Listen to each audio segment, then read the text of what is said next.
Un jeune homme s'approche discrètement d'une dame et lui subtilise une forte somme d'argent sans qu'elle ne s'en aperçoive. Non loin de là, une petite fille assiste à toute la scène.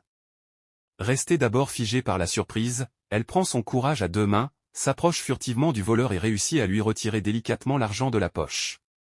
Aussitôt le butin récupéré, la fillette commence à courir derrière la dame pour lui restituer son bien. « Maman.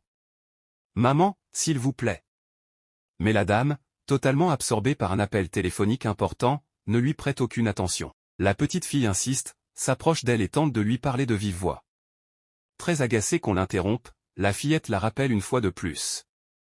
C'en est trop pour la dame. Furieuse, elle revient sur ses pas, saisit violemment le plateau de sachets d'eau que la petite fille portait sur la tête et renverse toute la marchandise par terre, détruisant son gagne-pain.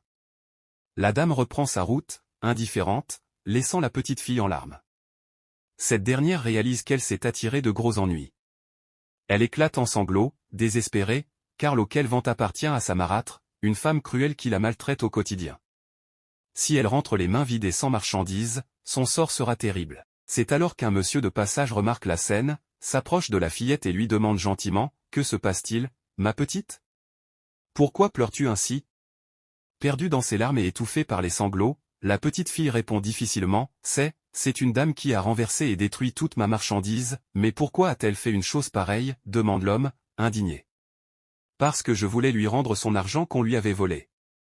Regardez, c'est toute cette somme. » Elle sort les billets de sa poche et les tend au monsieur. Impressionné par l'honnêteté de l'enfant, l'homme ramasse sa bassine vide et lui dit, « Viens avec moi, ne pleure plus. Suis-moi. » Pendant ce temps, la dame arrive enfin à sa destination. Il s'avère qu'elle avait rendez-vous avec son propre mari, qui l'avait envoyé récupérer cet argent. En la voyant arriver, le mari lui dit d'un air impatient, « Ah, te voilà enfin. Je t'attendais depuis de longues minutes. Alors, où est l'argent ?» Le mari ignore que sa femme vient de commettre l'irréparable, et le monsieur arrive avec la petite fille. La suite s'annonce explosive. Si vous voulez voir la partie 2, écrivez partie 2 en commentaire, abonnez-vous et partagez massivement la vidéo pour ne pas rater le dénouement.